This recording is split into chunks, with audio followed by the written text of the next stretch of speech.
The cold glow of half a dozen computer screens cut through the darkened room. The intelligence officer's eyes were locked on satellite images of a concrete structure rising out of the sand near the Euphrates River. No fences, no roads, no power lines. Still, it was too symmetrical, too perfect, too suspicious to ignore.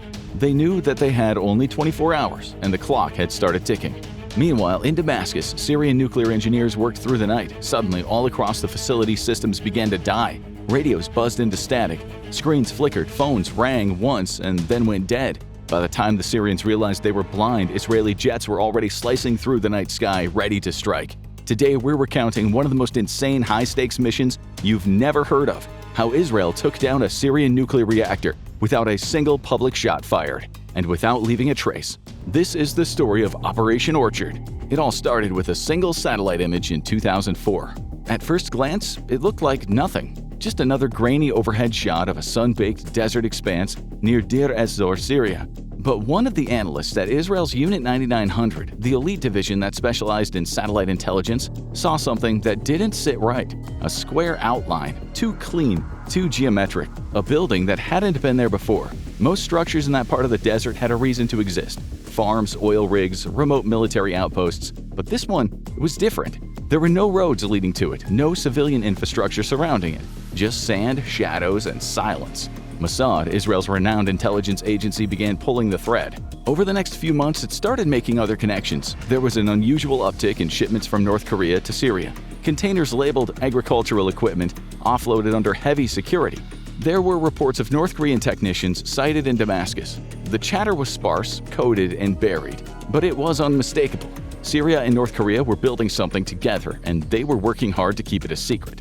For Israeli intelligence, the implications were huge. If Pyongyang was involved, the odds were high it had something to do with nuclear technology.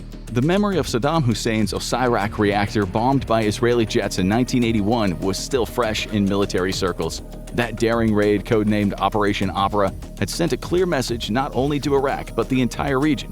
Israel would not stand by while a hostile regime edged closer to nuclear capability. When a clearer picture finally began to emerge and the significance of those grainy satellite images became undeniable, Israel's security service reached a sobering conclusion. Someone was trying to build a nuclear reactor, and they weren't doing it in Tehran or Pyongyang. They were doing it in Syria. It took another year for Israeli intelligence to confirm what they suspected. North Korean nuclear specialists had quietly arrived in Syria. They didn't pass through immigration lines or appear in embassy rosters. These were shadow travelers, moving under aliases, flying indirect routes, staying off the books. But human intel caught traces. A technician was seen exiting a military convoy in Damascus. Another was spotted near the construction site in the desert. The facility near Deir ez-Zor was growing too. A year earlier, it had been a concrete slab in the sand. Now it had walls, a roof, ventilation systems, and unusually thick shielding. There was no signage and no known purpose. But to those who knew what to look for, that design was familiar. Too familiar. It bore an uncanny resemblance to the Yongbyon reactor in North Korea. When the North Koreans started their first of several nuclear missile tests in 2006, it was really the Yongbyon reactor's life work coming full circle.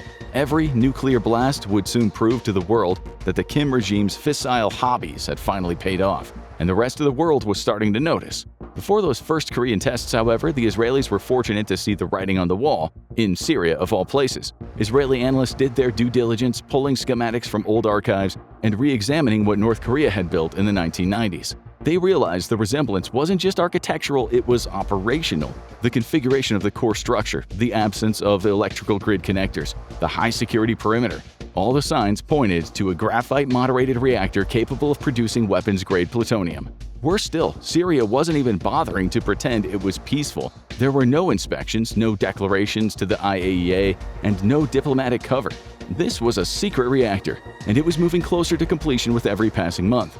Israel now faced the same terrible choice it had confronted with Saddam Hussein's Osirak reactor in 1981: wait and risk a nuclear-armed enemy, or strike before the core went hot. The break came in a hotel room in London. A Syrian official had taken a trip to Europe, but he wasn't alone. Mossad was shadowing his every move. While he went on a shopping trip, agents slipped into his room, copied the contents of his laptop, and vanished without a trace.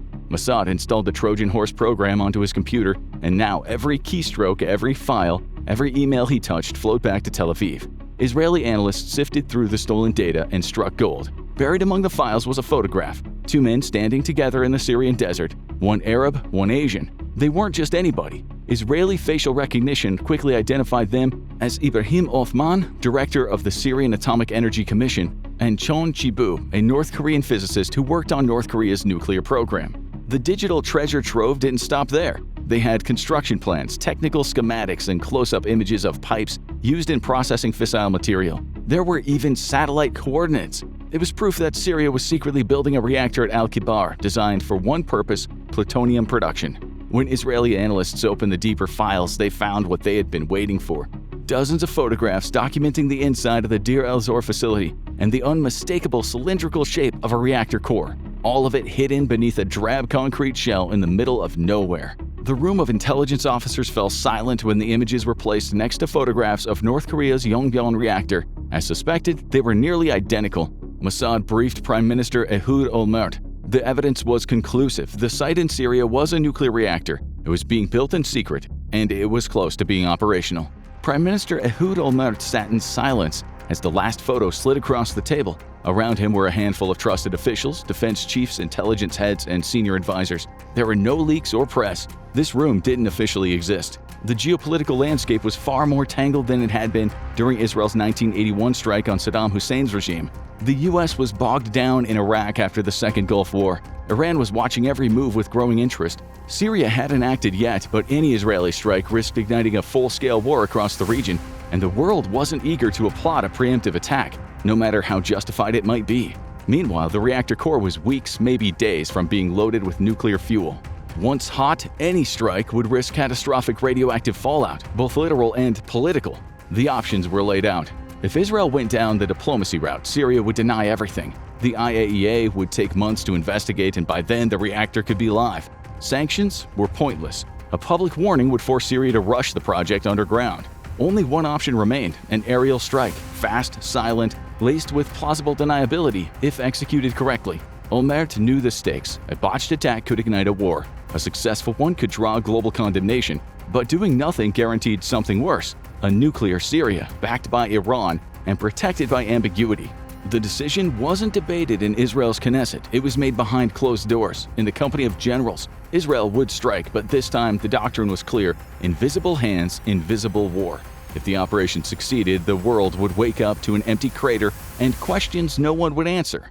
From bases across Israel, a hand-picked group of fighter pilots from Squadron 69 disappeared from their assignments without a word. They were moved to a secure location, cut off from family and friends, and sworn to a mission they couldn't talk about. The target was deep inside of Syria, nearly 300 miles from the nearest Israeli airbase.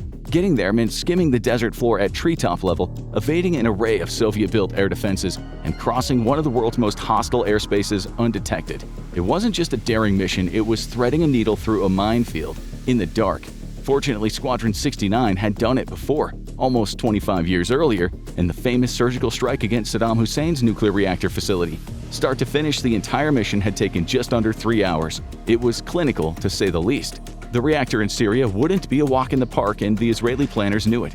They got to work mapping every inch of Syrian radar coverage. They dissected the strengths and the weaknesses of Syria's Russian-built Tor M1 air defense systems and SAM batteries. They plotted flight paths that slipped through radar blind spots and terrain shadows. They analyzed weather patterns, monitored radio frequencies, and even studied the quirks and the habits of individual Syrian radar operators. Then, they brought in the electronic warfare specialists to build a weapon unlike anything seen before. It was a cyber-electronic blackout system designed to manipulate Syrian defenses and even break guided missile locks mid-flight at the exact moment the jets crossed the border. Timing would be everything. One glitch, 1 second too soon or too late, and Syria would light up the night sky with missiles. It was surgical warfare at its most advanced. Every jet would carry precise payloads calibrated to collapse the reactor and nothing else. Every contingency, from mid-air refueling to emergency abort protocols, was drilled until it became muscle memory. There would be no second wave, no rescue plan. One shot to get in, strike the core, and disappear into the night as if they'd never been there at all. Behind the scenes, Olmert opened a quiet back channel to the White House. President George W. Bush listened carefully as the Israelis laid out their case. The photographs, the intel, and the stakes. All of it. Bush was convinced of the danger, but not of the timeline. Washington feared a wider war. Iraq was still bleeding. Iran loomed. Would Syria retaliate? Would Hezbollah join in? And most importantly, what if the Israeli Air Force missed? There were also legal concerns. Could the U.S. support an act of preemptive war under international law? Article 51 of the UN Charter allowed self-defense, but only in response to an armed attack, not a potential one. Even inside NATO circles, the intelligence wasn't widely shared. Some allies were left in the dark, others were just briefed enough to stay quiet. The fewer who knew, the better. Lawyers in Washington wrung their hands and the diplomats braced for fallout. In the end, the Americans didn't try to stop Israel, but they didn't greenlight the mission either. They asked for time, but Israel had made their decision. It would strike alone if it had to. In a sealed briefing room at Ramtad David Air Base, late on the evening of September 5, 2007, 10 Patashim pilots sat shoulder to shoulder, eyes locked on the mission map.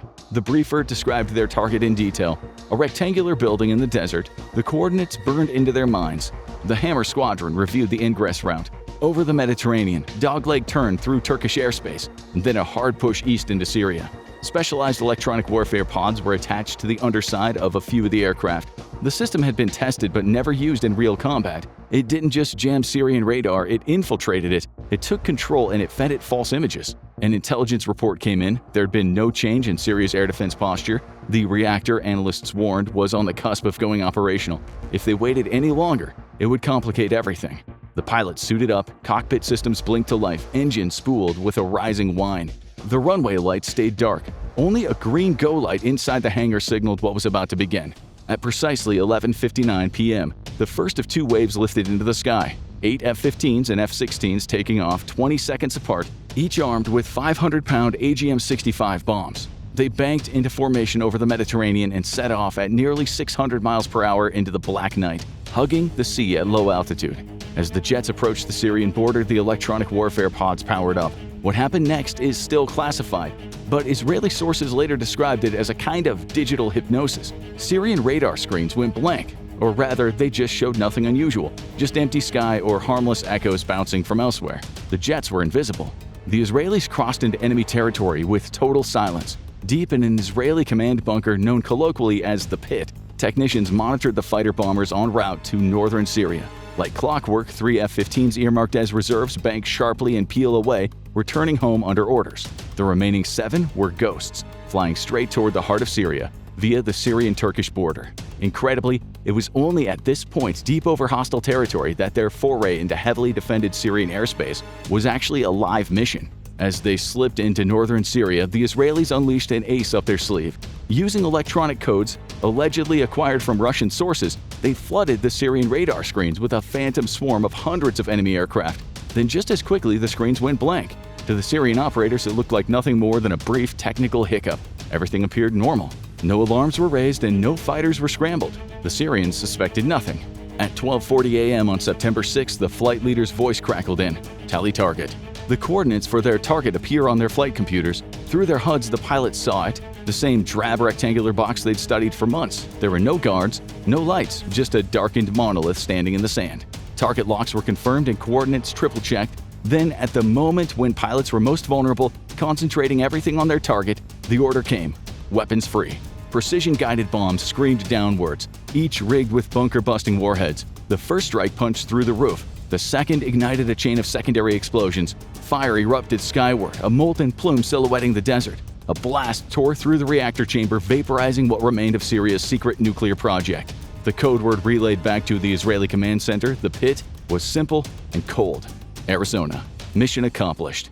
But in the air above Deir ez-Zor, it was still too early to celebrate. Syrian air defenses finally woke up, launching missiles wildly into the night sky. Surface-to-air batteries fired in confusion, searching for enemies they could no longer see. With radar signals scrambled, the missiles streaked harmlessly through empty air. For the Israeli pilots circling above, every second dragged for a lifetime.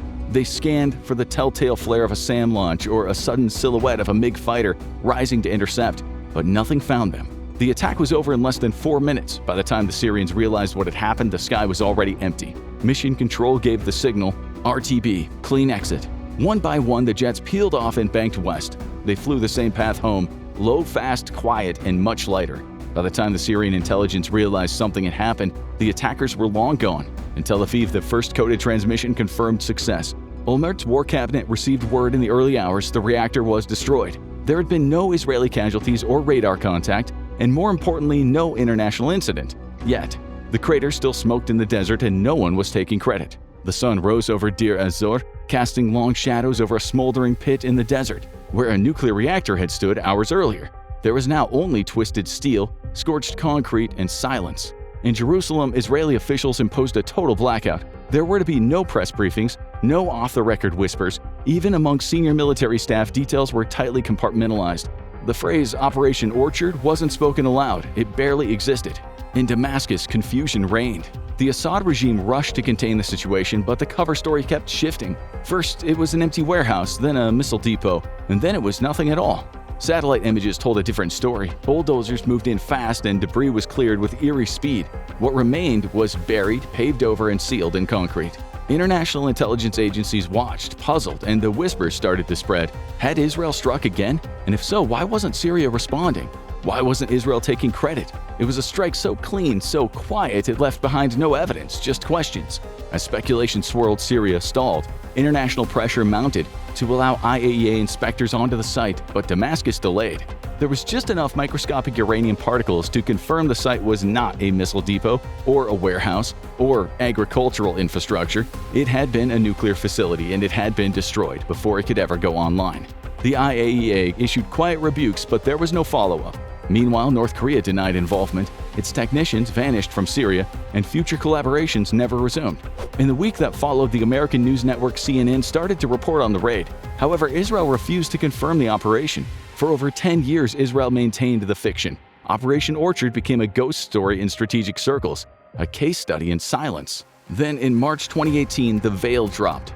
The Israeli government formally acknowledged what many had long suspected. The operation had been real, the target had been a nuclear reactor, and the strike had been deliberate, precise, and successful. Photos were declassified and footage was released. Analysts dissected the mission in awe. It wasn't just a bombing, it was a masterclass in preemptive strategy. Israel had identified a threat early, verified it thoroughly, and eliminated it with surgical force without triggering a broader war. By quietly eliminating Syria's nuclear ambitions, Israel didn't just neutralize a future threat, it reshaped the balance of power in the Middle East. Without a nuclear deterrent, Bashar al-Assad entered the Syrian civil war in 2011 with conventional weapons only. A nuclear-armed regime facing internal collapse and foreign proxies would have been a nightmare scenario. Orchard ensured the nightmare never materialized. Military planners around the world took notice. The operation became required reading in defense colleges. It was studied for its timing, precision, and discipline. Orchard wasn't about brute force, it was about control. Control of information, escalation, and outcome. It proved that sometimes the most powerful message is the one you never send publicly. Now go check out Now We Know How Hezbollah Was Destroyed with a Pager, or click on this video instead.